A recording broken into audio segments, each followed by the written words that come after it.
Hello, everybody. Welcome to this session of Essential Skills, and today we're going to be talking about Zoom. My name is Liz Voda. I'm the Instruction and Outreach Librarian here at the Thompson Library. So with Zoom, we're going to talk a little bit about just what it is basically, which hopefully you all know because you were actually attending this via Zoom. Huh? But we're going to talk about kind of getting to it in a couple of different ways, talk about how to set up your Zoom profile, things you can change there, other general settings that are going to be important to kind of pay attention to. We're going to go into how to create a meeting both within the Zoom program itself as well as through a Google Calendar integration, which is really nice. And then we're also going to show some of the kind of meeting controls that you can have as a someone who sets up a meeting. So most of you have probably been attended a Zoom meeting because that is the dominant video conferencing program at Flint. But there are a lot of other cool things that you can do as students or as faculty and staff who are using it to set up meetings. So that's going to be the main kind of point of this session here. Okay.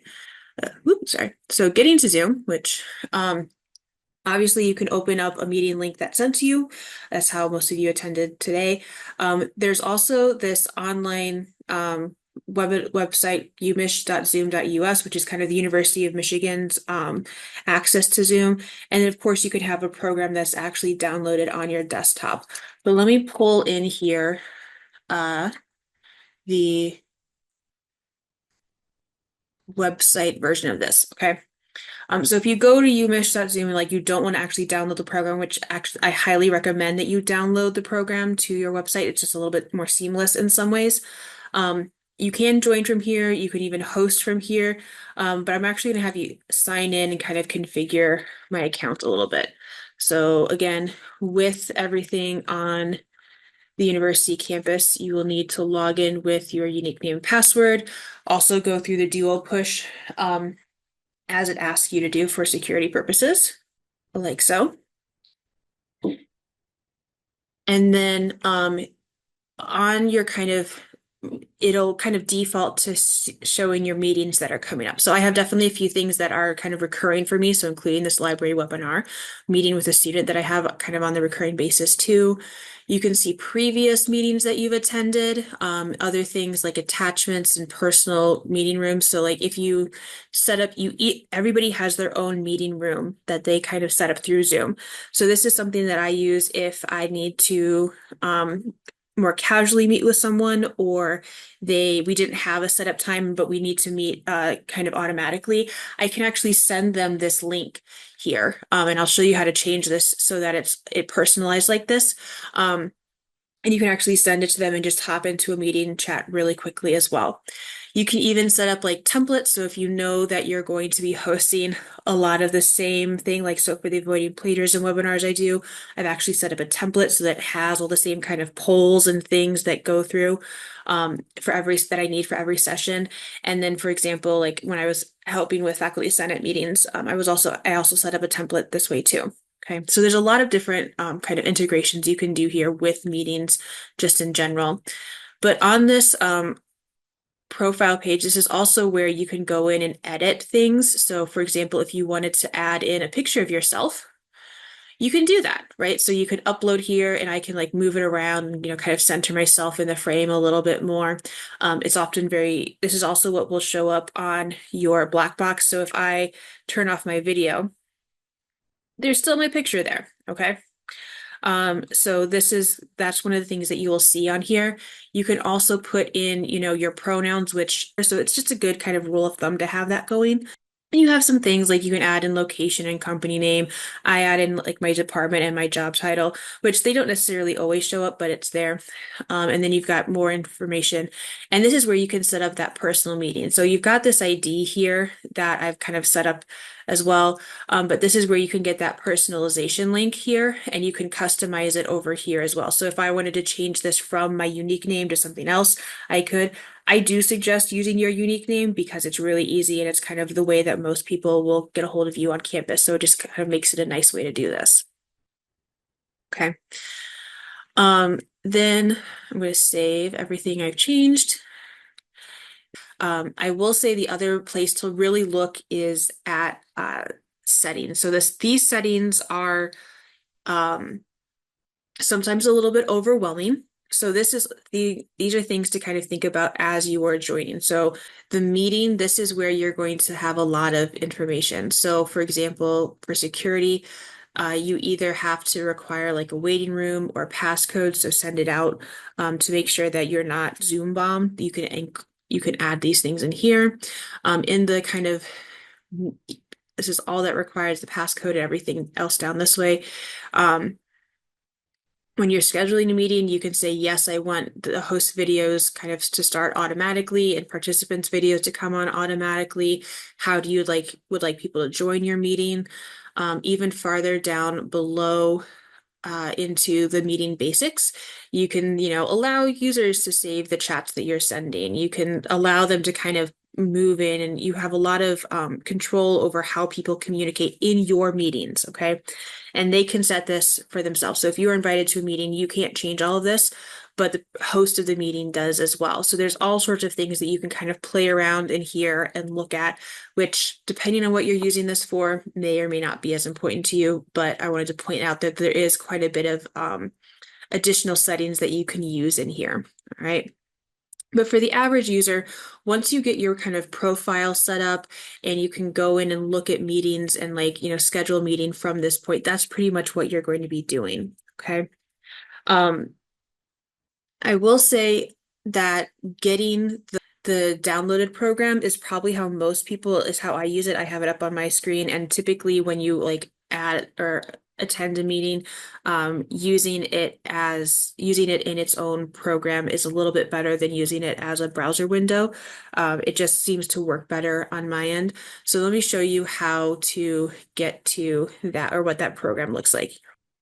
Your desktop program here, you will see, I'm going to make it a little bit bigger, that this is kind of your home screen, okay? So right now this says return to meeting. This would say start meeting if I wanted to start one automatically, but right now since I'm in a meeting, it says return to meeting. Also, join is blacked out. So right now I can't join two meetings at once. And so if I was going to join a meeting and I had the meeting ID, I could type that in to join. I could also schedule additional meetings at this time. So for example, if I wanted to set one up, it opens up in a tab down here. You can say, I would like to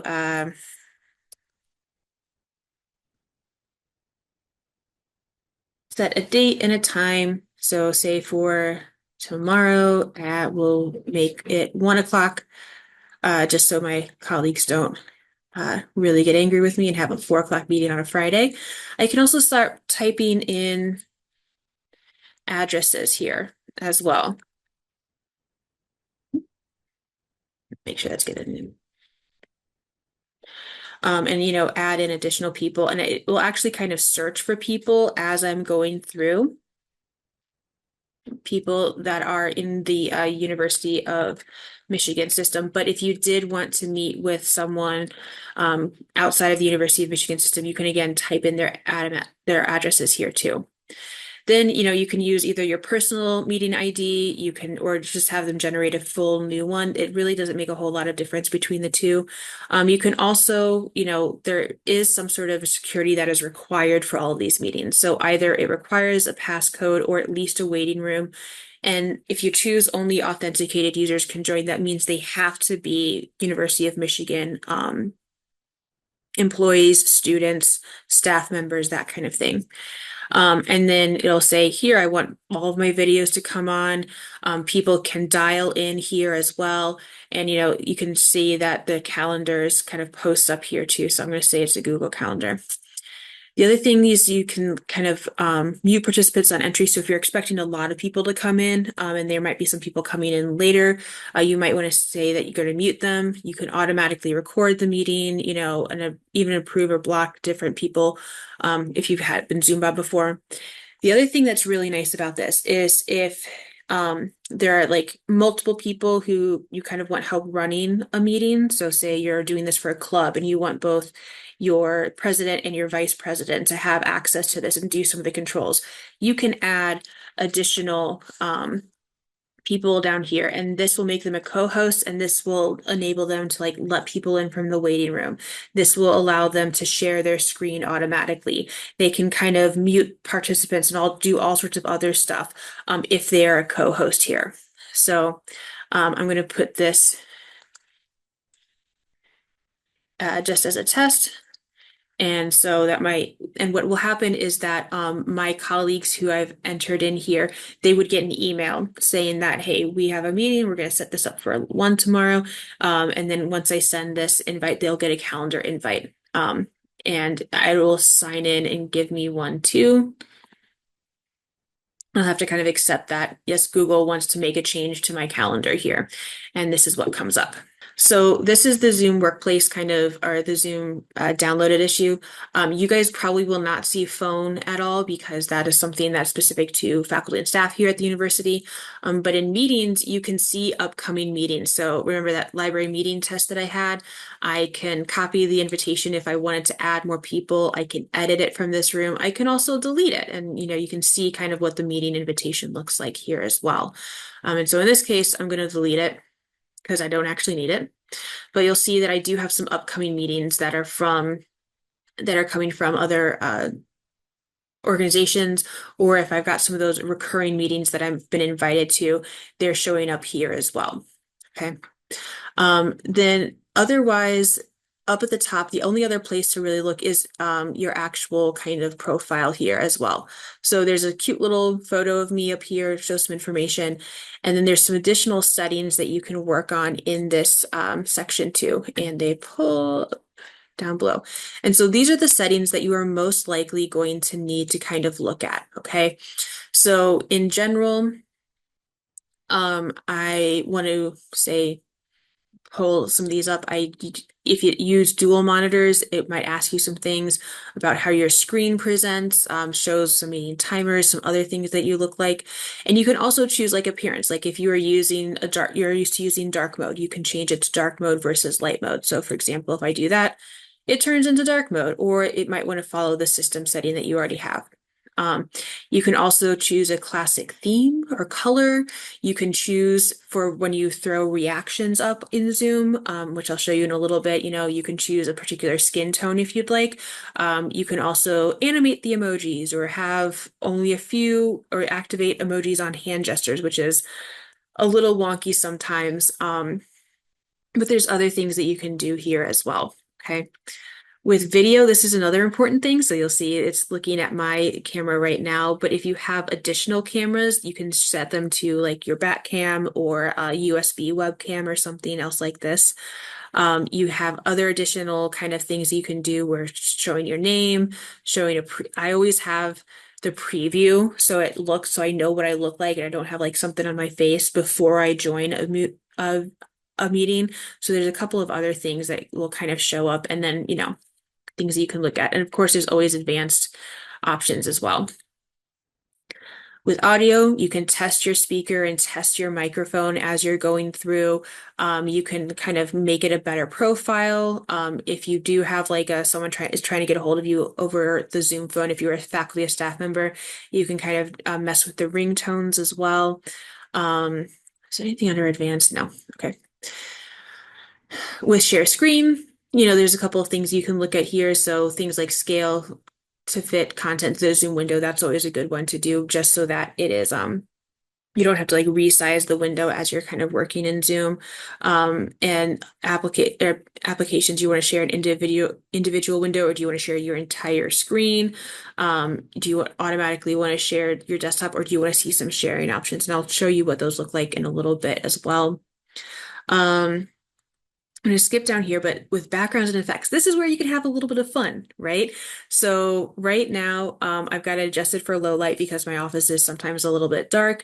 I can mirror my video. So if I want to kind of see what I remember, what like I see myself as versus what other people do, I can do that. I like this one though, so that you can actually like read things that are going on in my background. You can put on a little filter, touch up your appearance. You can also add in virtual backgrounds. So some of these are standard. So like if you don't want people to see what's behind you, blur your background, right? You still kind of see little bits and pieces as I like move around. But there's a couple of standardized ones. We even have some through the library, so I can kind of change what's going on in my background as well. You can so if you guys remember those videos that were going on in early in the early days of the pandemic when people didn't realize why they had changed to a cat hoodie, for example, and how they did this. This is how they did this. They added an avatar or a video filter as well. So like you can have in and put in where it's we'll do a little party hat, or whatever. I think that's a baseball hat. I'm not entirely sure. So there's a couple of fun things you can do. Most of the time I don't do a lot with this at all. And even down here below with like Studio Effects, you can, put a lipstick color on. You can, give yourself a beard, which is not the best, I gotta say, and like we can make it even darker. So there's some fun things that you can do. I typically don't tend to do a whole lot with the Studio Effects, but there's a few fun things as well. Okay. Other than that, I'm just going to kind of leave this stuff to the side for right now. We'll go in and actually look at the meeting controls. All right. So let's take a look at some of the options you have while you are actually in a meeting. This is your little kind of uh, control panel, basically. This is your meeting control. And you would also see and things like pop out and see chat. This is where you can adjust your audio while you are in uh in a meeting. So if I wanted to switch my microphone, I can do that.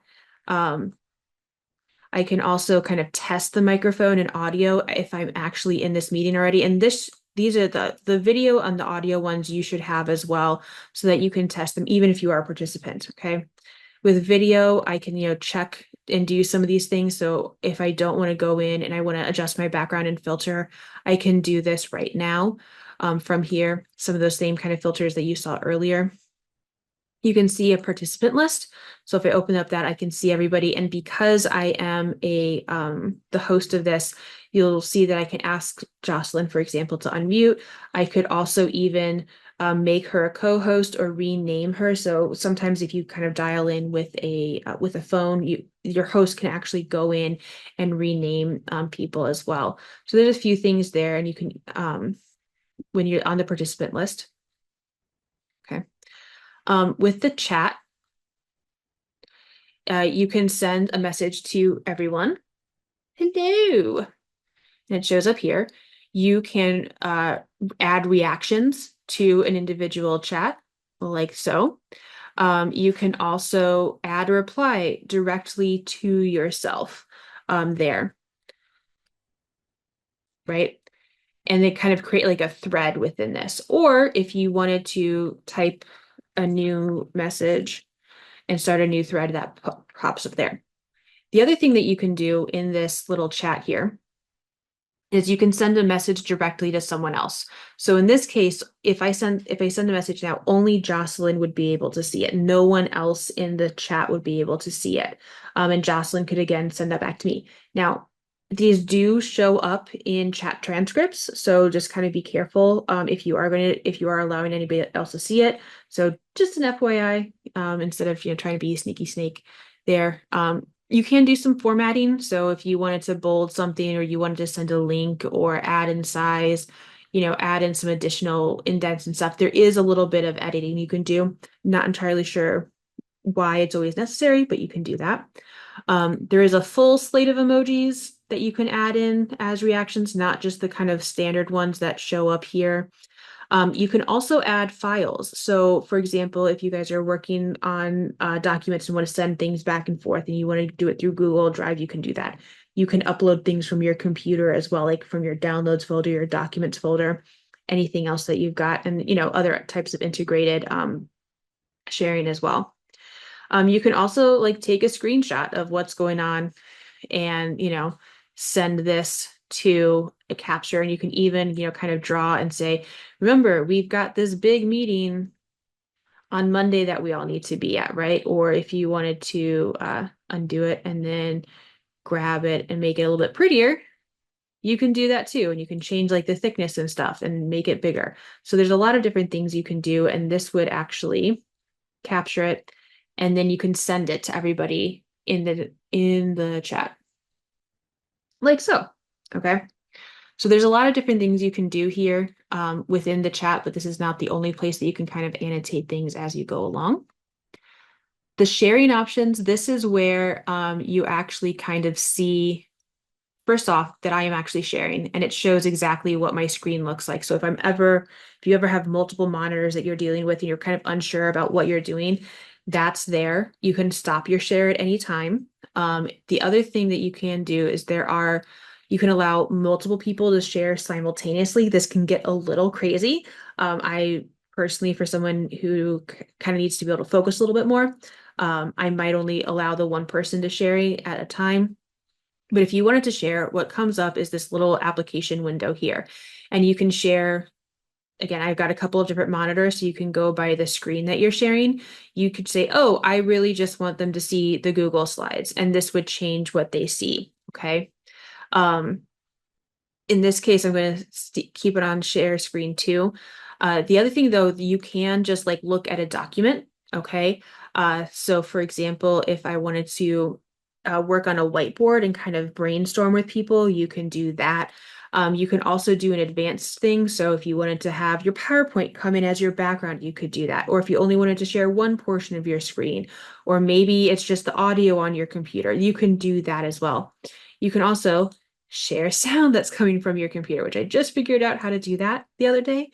And you can even change like how you present in the format. So if you want to have your little person down below with no background, or maybe you want to act a little bit more like a news anchor, or maybe a side to side shot, you can do that as well. So there's a lot of different kind of advanced things that you can do as you are sharing. Okay. I'm going to stick with our share two though, or our screen two though, so that you can see. Since I am recording, you can't see the record button here, but there is a way to record it, and I can even stop the recording or pause it if necessary. That recording won't kind of show up either in my online Zoom account, or like as a file on my computer until after the meeting. So unfortunately, I'm not able to share that with you, but there will be, I will have a bunch of links and other things on the Essential Skills Guide that might be useful as well. Another thing that I really enjoy about Zoom is this ability to annotate. So if I did want to kind of draw on here, or even type to say, we need to change this meeting to common read, or like if I need to mock up something on a board, I can do that and kind of show that there. I can also, add a stamp to say, hey, look at this. And hold on a second. All right, this is where you need to delete this meeting, right? I can also erase a bunch of stuff so that I don't need it.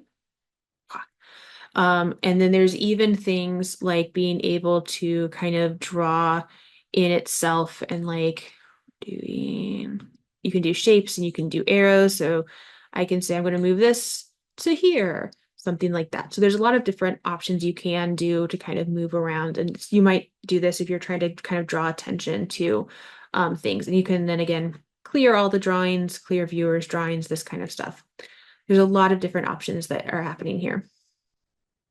Okay, so that's the annotation pane. There's also this remote control where if you want someone else in your meeting to kind of have control over it, I could actually give this to somebody too. So again, most of the time you're going to be kind of using the audio, your video, your chat, your participants. But if you are actually leading a meeting and want, a little bit more collaboration in here, there's a lot of other options that you have to go here. And even with more, there's things like breakout rooms and polls, and kind of and you can like share your computer sound and this kind of stuff too. So lots of different options here as well. Okay. Now, last thing I'm going to show you is this integration with Google Calendar, because again, Google is the suite that we use for pretty much all of our meetings and stuff on campus is, the thing that we use. So say I want to meet with a colleague next week. Okay. And I know that we want to meet at say 1 p.m. on a Tuesday with Matt. Let's say meeting with Matt. I can add his name here. Ta-da. And then as long as I have this add-on created, I can actually add a Zoom meeting from my Google Calendar, which will, create a brand new meeting and have all the joining instructions. And then once I send this to my colleague, it will show up there that this is an online meeting and I don't have to worry about, putting it in the description or anything else with Google Calendar. So it's a really nice integration to have. The Essential Skills webinar page here. And if you go down to Zoom, I will eventually have hopefully a recording of this set up here. But if you go to the Essential Zooms webinar page, you'll see some help and tutorials that go a little bit more in depth than I'm able to, that talk about getting started with Zoom meetings.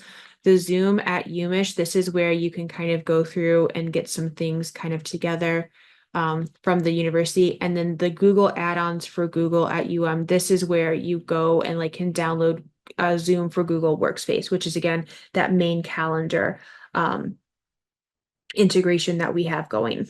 Okay.